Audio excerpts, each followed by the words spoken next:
today Hush 2, the same writer, Jeph Loeb, who is responsible for The Long Halloween, Dark Victory, a couple of some of the best Batman comics out there, and the same artist, Jim Lee, the creative duo, is coming back for a sequel to Hush, and that is very, very exciting. Jim Lee's art is incredible. Jeph Loeb handling Batman is incredible. So that's very exciting. And I'm curious, do you have any ideas what this could possibly be about? Ah, man, no. I mean, I hadn't really thought about it. I know you had told me that news had kind of dropped about that right before we started reading this, and I didn't really have a chance to stop and think. Okay, I mean, I think Two Face might be playing a big role in it. I think maybe they continue to take that character in a different direction than we've ever seen him because he was kind of in a unique role here. But as far as Hush himself, I mean, I'm That's how I feel. blanking. Yeah, I I don't know don't where the I don't know. Would it be the same Hush? Is it going to be somebody else who takes up the mantle and we don't find out who it is? Are they going to play the mystery thing again another time and we still don't know who the character is? Or where do we go from here? I don't know. But I will say that I'm interested without even knowing just because of how well this one landed. Like I'm ready for them to do it again. Yeah, same. And also same. I have no idea where this can go. He's like an obscure villain that's not in a lot of Batman comics. He Right. has like one or two small stories during the New 52 that are pretty forgettable. Does he? Okay. Yeah, and Batman Eternal. And then Paul Dini, the creator of the animated Batman show, Hush was in the Paul Dini Batman run, and it actually gave a lot of good insight into why this comic happened, the first Hush, and kind of like who he is, what his motivations were, and stuff like that. That was interesting, but it also wasn't like a big return event for him. And you bring up a good Yeah. point. Do they wrap someone else's face in bandages and do a different character? I don't know. So I really have no clue where this is going, but with the same creative team, it is very exciting. Yeah, absolutely. And I don't know. I guess there's a various amount of things they can do with the mystery aspect of it, and there were so many different people that were involved in this story that you could pick up where you left off with it, and with Batman and Catwoman's will they won't they relationship that ended in a very aggressive and not very charismatic end by Bruce there. But yeah, I don't know. I don't know what they do, but I'm here for it. One thing they got to do is up the ante a little bit, right? It has to kind of raise the stakes. I wonder if he comes back and he's just desperate for revenge. So maybe he kills somebody that's really important, or you Alfred. know, Alfred's already dead. Actually, I don't know if they brought his ass back to life, Oh, but what the hell? yeah, he died in City of Bane. So that's pretty sure Alfred is still Alfred. dead in the current comics. But Okay. you got to think they're gonna raise the bar, and I wonder how they do that. It's got to be exciting. Jeph Loeb's good at the mystery stuff, so he's probably got to cook something up real good. Yeah. God, it's 22 years later, 22, 23 years later that they're doing a sequel to it. It's been that long since this came out. Hush I came think out in 2001. I think it was 2002. Wow. Yeah, it's out there, and it's like in this era of DC that I find really slow because I don't think I know almost any comics that came out in that same year, the year before, the year after. Yeah, it was 2022, 23. Huh. DC was pretty slow at that time because I mean that was a couple years before like Jeff Johns started his Green Lantern stuff. It was like 5 years before Damian came into the picture. It was a couple years after Grant Morrison's JLA, and I don't remember anything that good in the early 2000s. Okay. Well, I was curious, and we're talking about it. I didn't know where this sat in the timeline or which universe we were in. So I had no idea. So I'm reading this, and there are parts where it's like, um, some stories I've read with Bruce, he was kind of like a pioneer. But in this one, Bruce goes Metropolis with Tommy as a kid, and they see Green Lantern flying over the sky, and something else happens. So vigilantes were already a thing when Bruce was a kid, and so there was something like that where I was like, all right, where the hell does this lie? Like what universe or what dimension? I don't know where this story sat. So I was thinking about that the whole time. Yeah, so it is the Prime Universe, but the JLA I think were operating like when Bruce was a kid, because I'm pretty sure they're like a really old group of heroes that they weren't like, Okay. yeah, I think they were always written to be from maybe the 80s, 70s, something like that. I think anyway. But Interesting. Okay, I didn't know that at all. So, yeah. Well, looking forward to Hush 2. Let's get into it.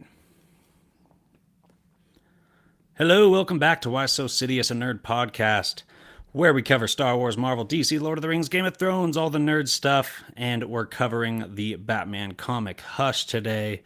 Pretty awesome comic book, in my opinion. Before we get into it, go ahead and follow us at Why So Sidious Pod. We're on TikTok, Instagram, X, and Twitter.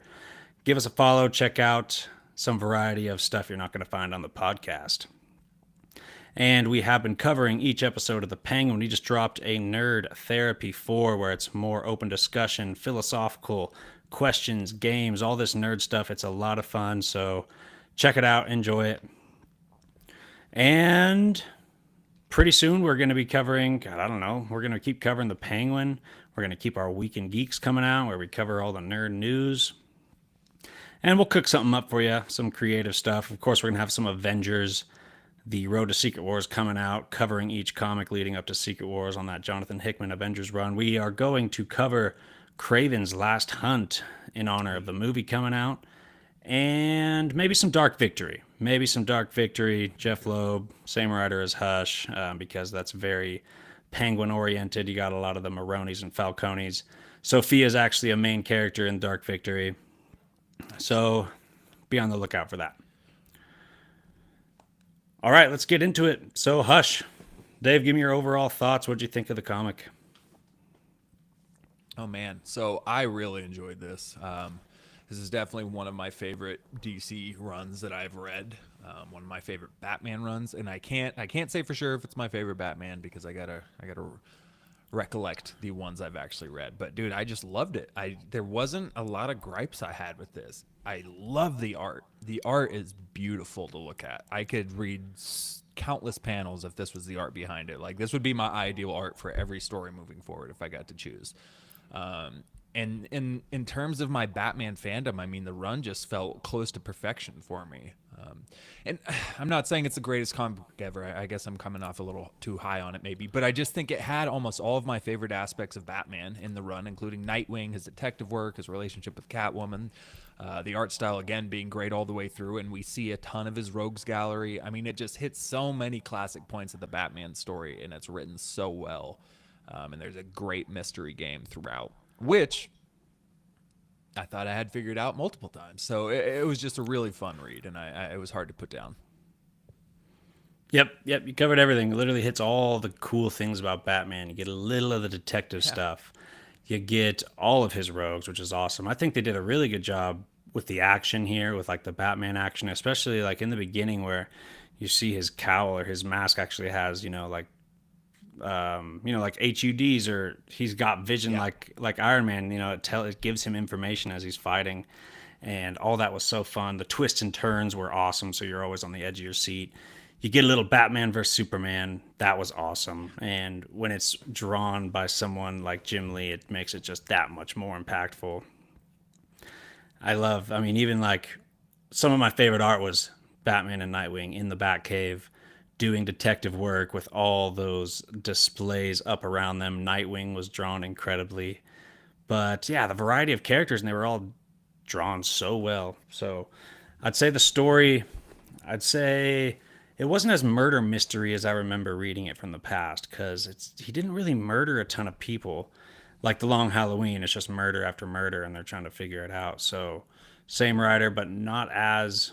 I guess I prefer a little more detective actual work, but it was more flash and characters involved. Like shove a bunch of characters in there, give you a bunch of cool fights and action, and that's really awesome in its own way, but very different from the Long Halloween. So yeah, overall, I mean, I think it is my favorite Batman comic ever, just for how fun it is Really? to read. Just purely reading this is so fun. There's not a slow moment. All the characters, all the Yeah. villains too. Some of them were used very well, but my God, you had like almost every single villain of Batman in here, all the major ones. Take out Bane. I guess there's no Mad Hatter. He's not really a big deal. But God, it's almost every single villain. I even thought he was in there for a split second, but maybe he wasn't. But yeah, I gotta recollect all the Batman runs I've read, but I'm on the ones I can think of and remember. This is at the top right now. I really enjoyed this. Man, you kind of wish Bane was in there with that Jim Lee drawing. I mean, Yeah, that would look so sick. He's got such a cool design, and we're no Deathstroke either.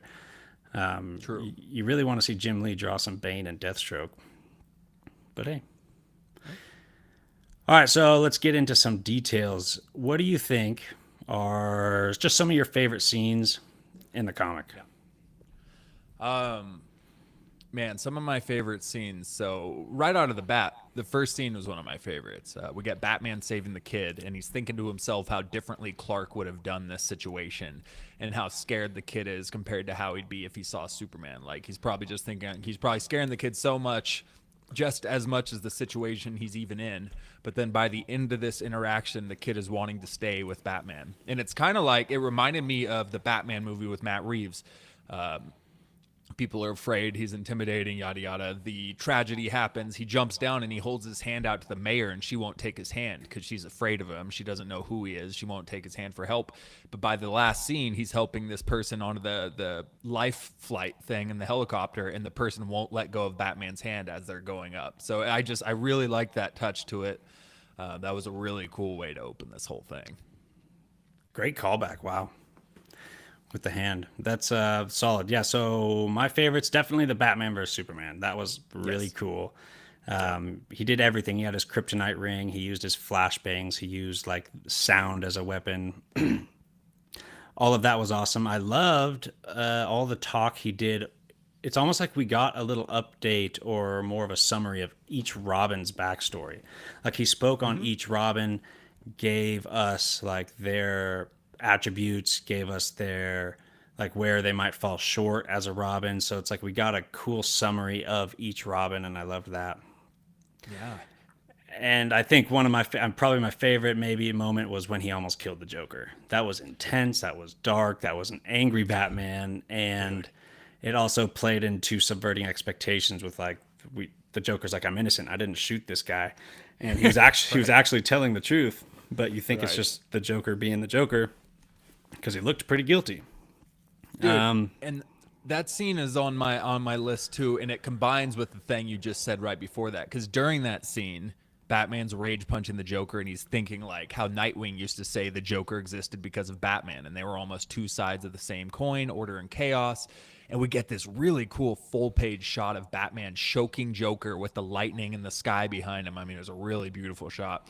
And he's thinking through all the things the Joker has done. And one of his lines is Jason. Jason never had the skills that Dick had. I should have never let him put on the costume. Dick had a gift. Jason only had rage. And God, it was powerful. I love that. Yeah.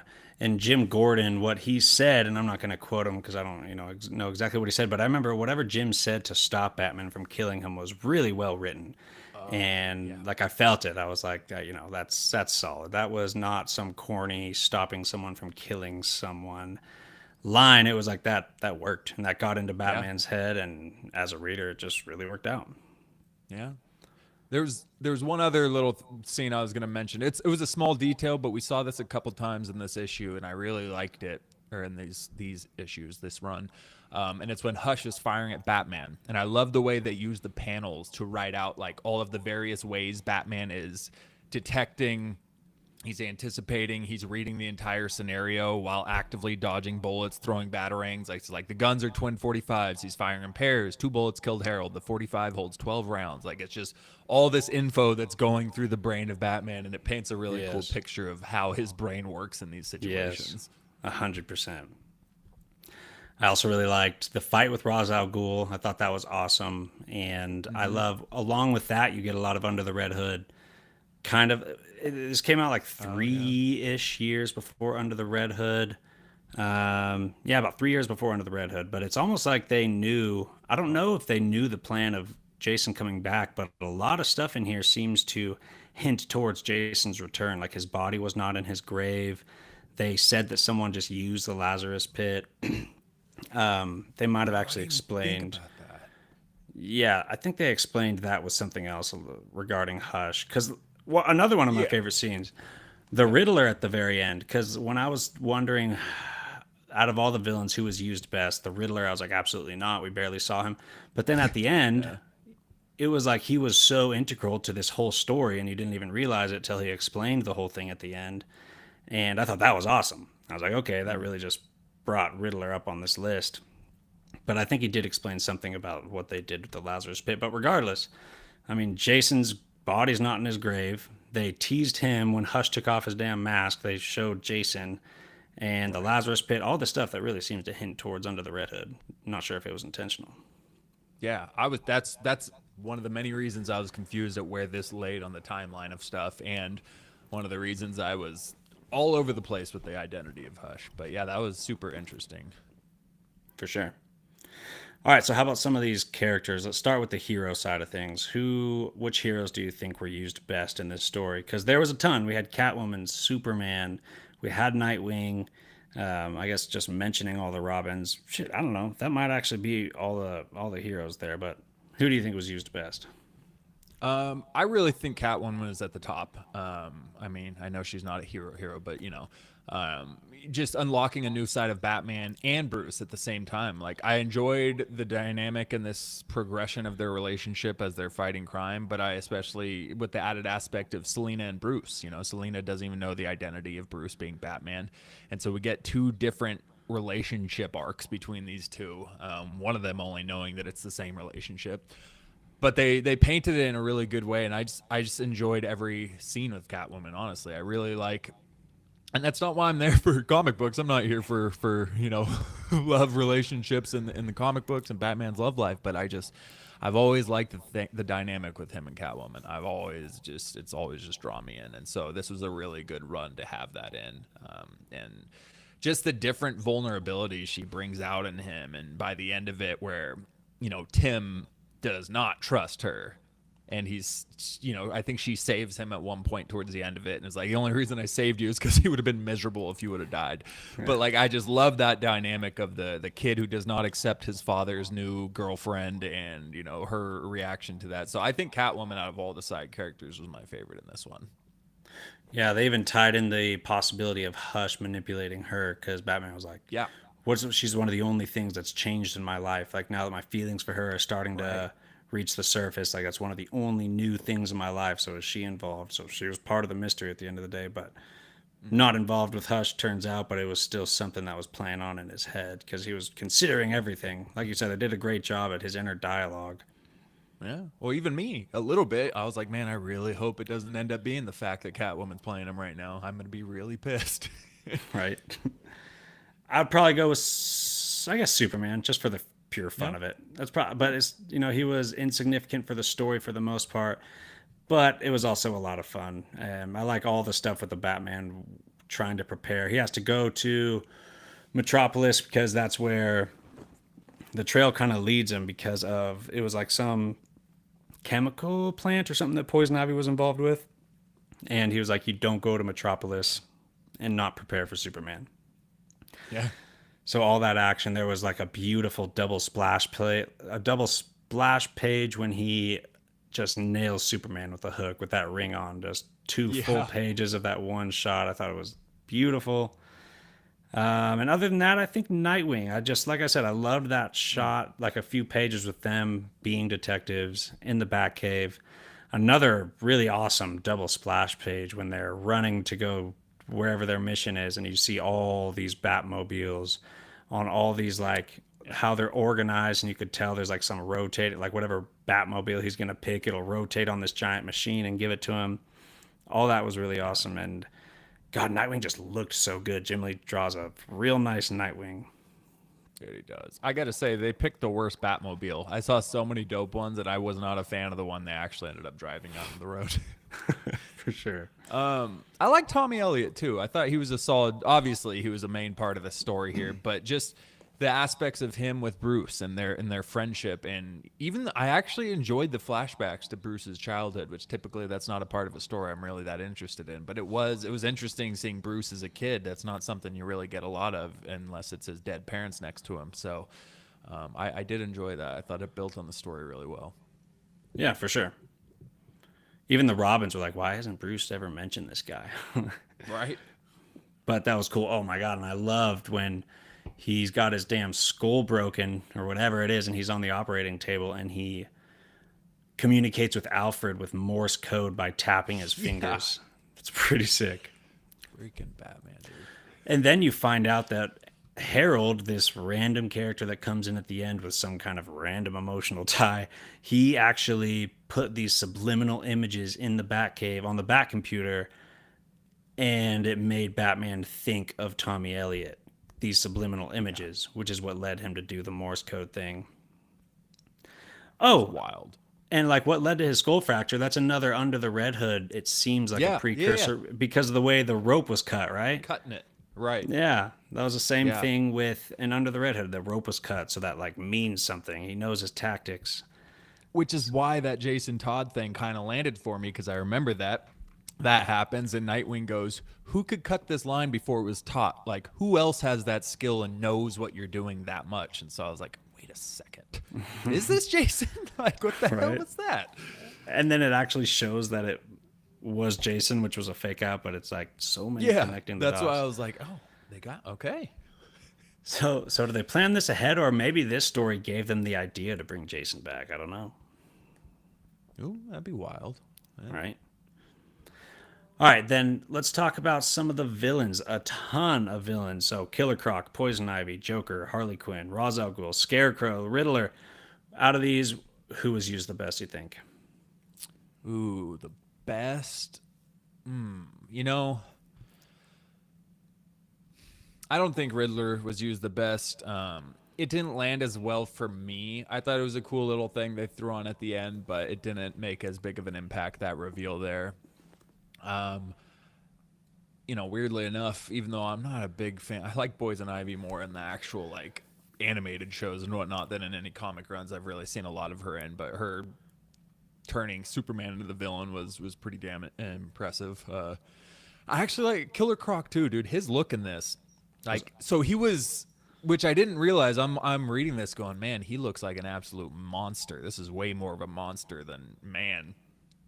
And then we learned that he's actually mutating, which I forget why. Maybe that was a Poison Ivy deal too. But I really actually liked Killer Croc's deal in here. He had some pretty awesome looking panels where he was fighting Batman. So it's hard to pick a favorite for me. You know, but in Ra's al Ghul, he was really good. Again, like you said, the fight between him and Batman was a really cool spot. And I always love the philosophical discussions they have while they're having these fights. So go with Ra's al Ghul and Killer Croc. For sure. Weirdly enough.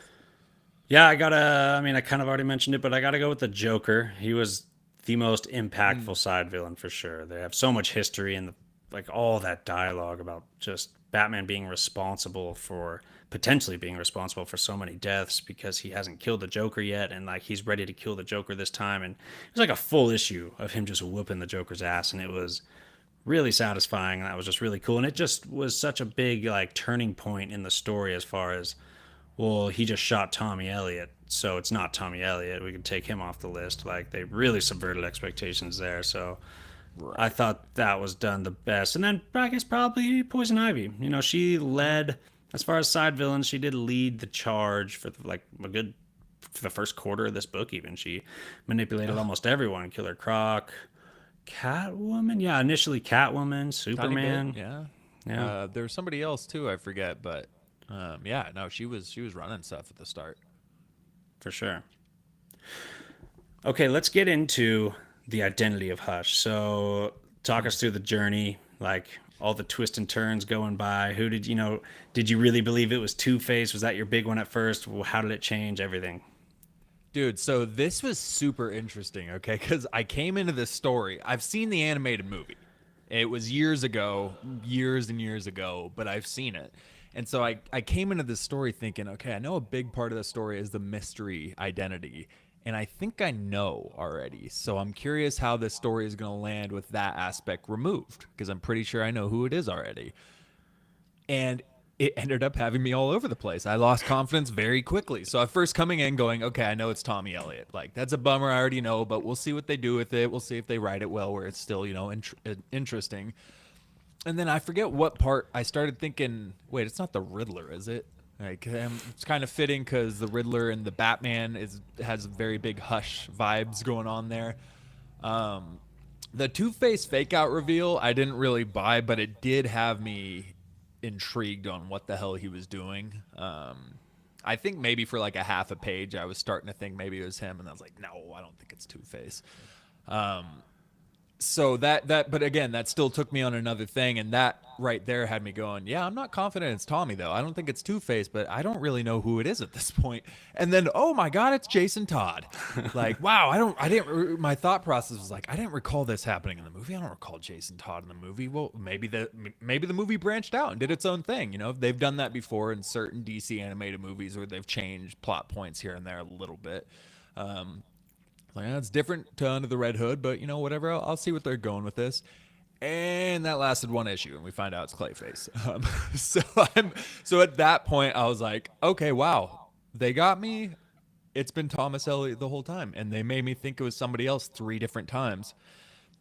So coming into this, knowing the reveal, the writing and the storytelling was done so well that I lost confidence and thought it was multiple other people, and I knew who it was going in. So they killed it. I wish I read it without ever knowing. I feel like I probably would have had a different journey, but great job by Jeph, I got to say. Yeah, I didn't even mention Clayface or Two Face, a part of the villains list, but Two Face like turned. It wasn't even Clayface It wasn't mimic. It wasn't even Clayface looking like Two Face. That was Two Face. He was in on right. it up to a Yeah. certain point, which Right. was pretty crazy. Like at the end of the day, he said Harvey Dent's the one who shoots Hush to kind of save Batman, and Jim wants to arrest Harvey, and he's like, what have you done? And Harvey's like, I brought him here. I brought you here. I betrayed my alliance with Hush. I saved Batman. I did what I saved out to do. I saved Batman when he needed it most.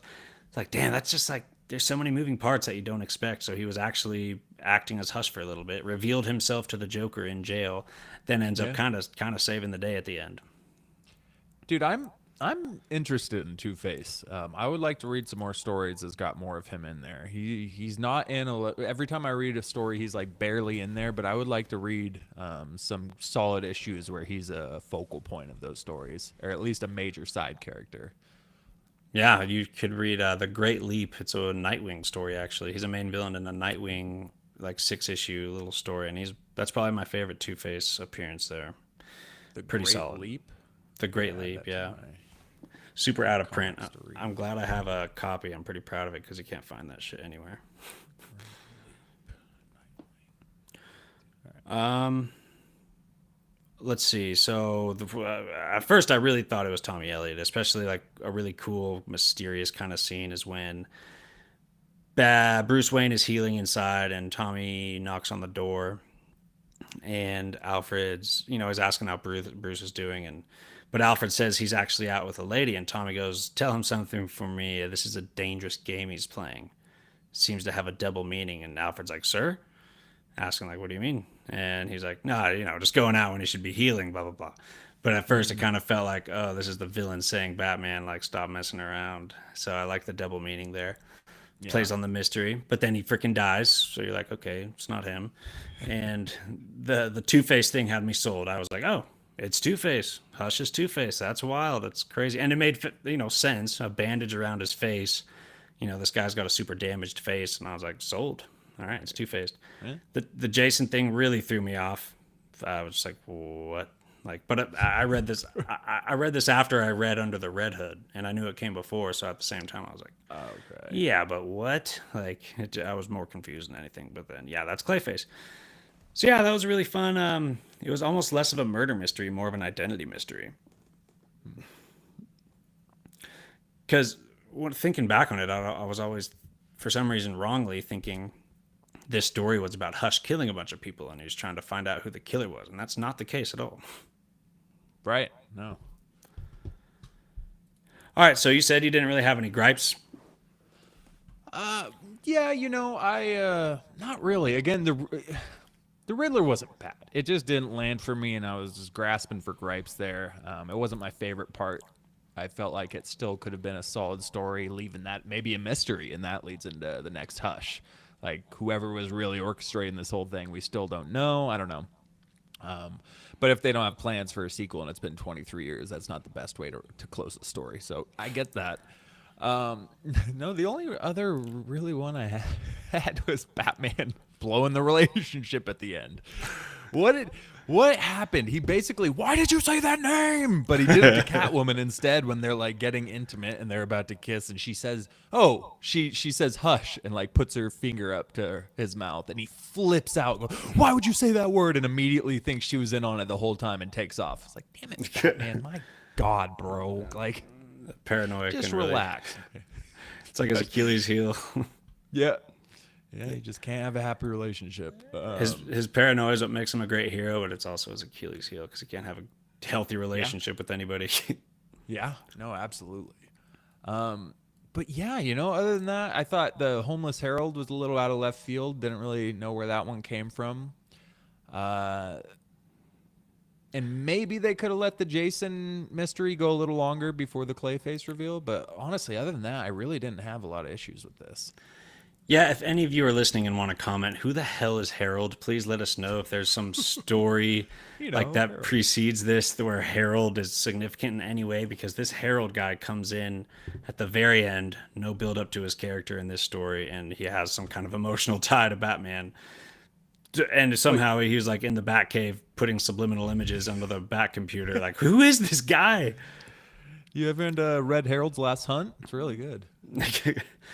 I have it's always a gripe with me in Batman stuff, but since he's a normal person, like, he got his skull fractured, dude, and he's out there operating like 5 minutes after he gets surgery, so that gets a Yeah. little bit unbelievable. You don't have to injure him so badly all the time. He's a real person. You could tone down the injuries to make it make more sense, and that doesn't change the story. Yeah, I agree. And him simping over Catwoman for like one issue was annoying because he kept saying, "I kissed her. She kissed me." Like, shut the hell up, bro. She touched my leg.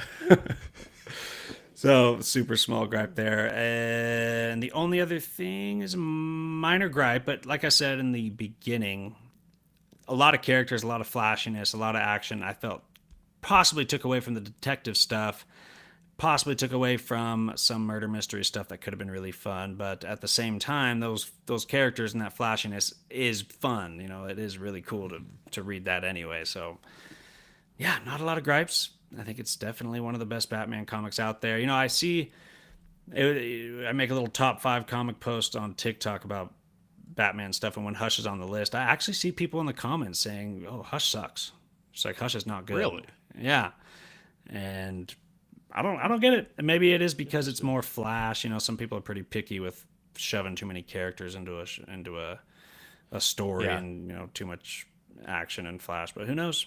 I just found that But interesting because I but think it's so it good. made sense the way they incorporated all those characters, though. It didn't feel like just, you know, MCU, let's throw in every Avenger possible kind of deal, even though they've done pretty well with that. But it didn't feel that way at all. It felt all natural how these different characters are coming into the picture because this character knows background's history so intimately that he's able to pinpoint all these different things throughout his life. Like so I guess I kind of get that to an extent, but I think it was done really well. Yeah, That's surprising. you're right. That was the point. He was attacking people close to Batman, so that's Right. that's what happened. So we got everything. Yeah. Yeah.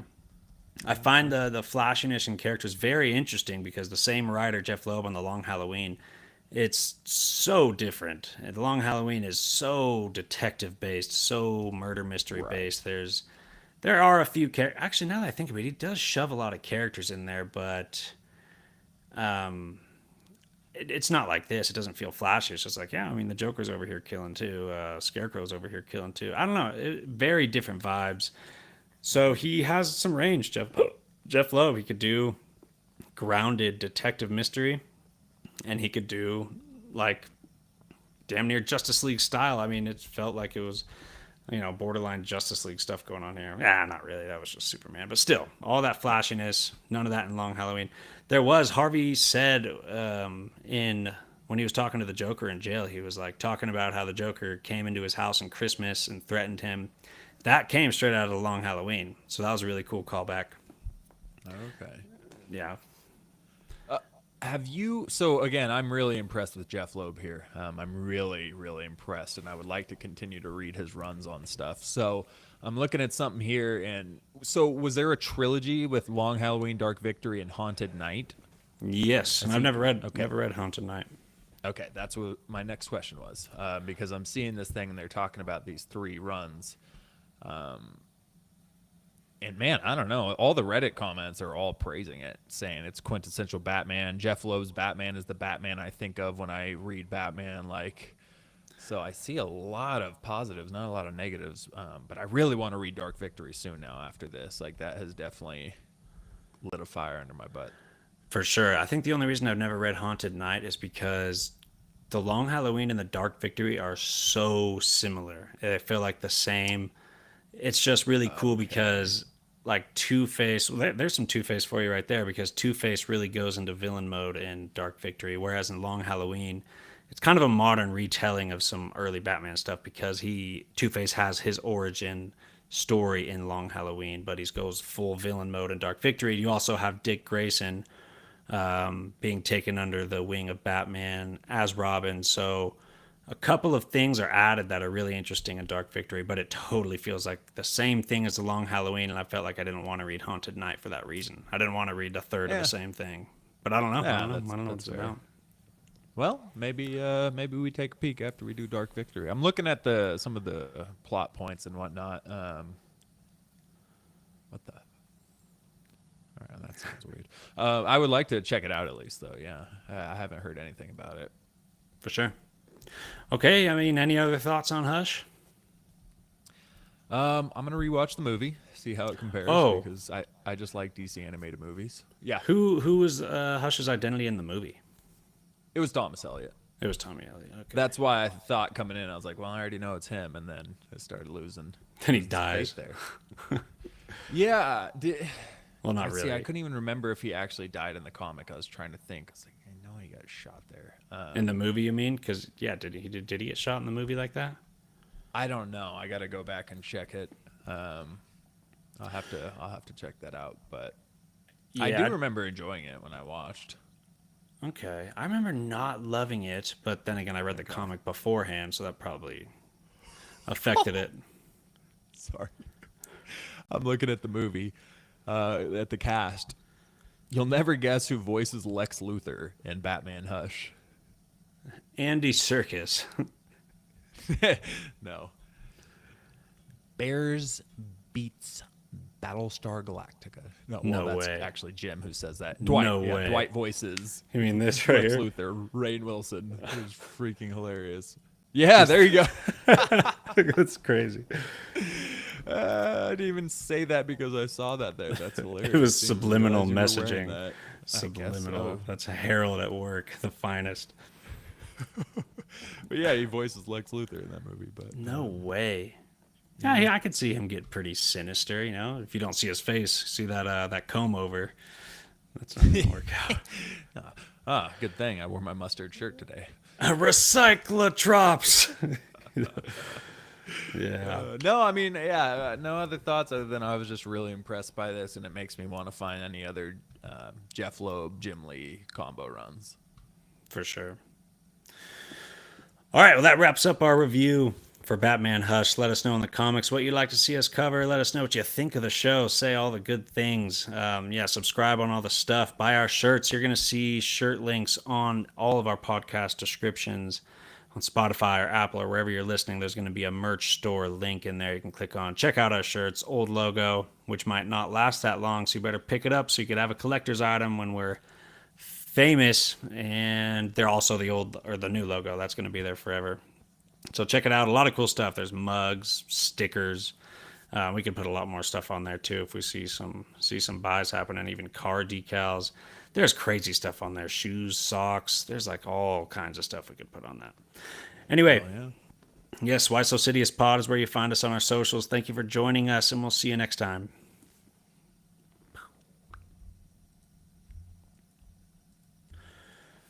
Hell Nice. yeah.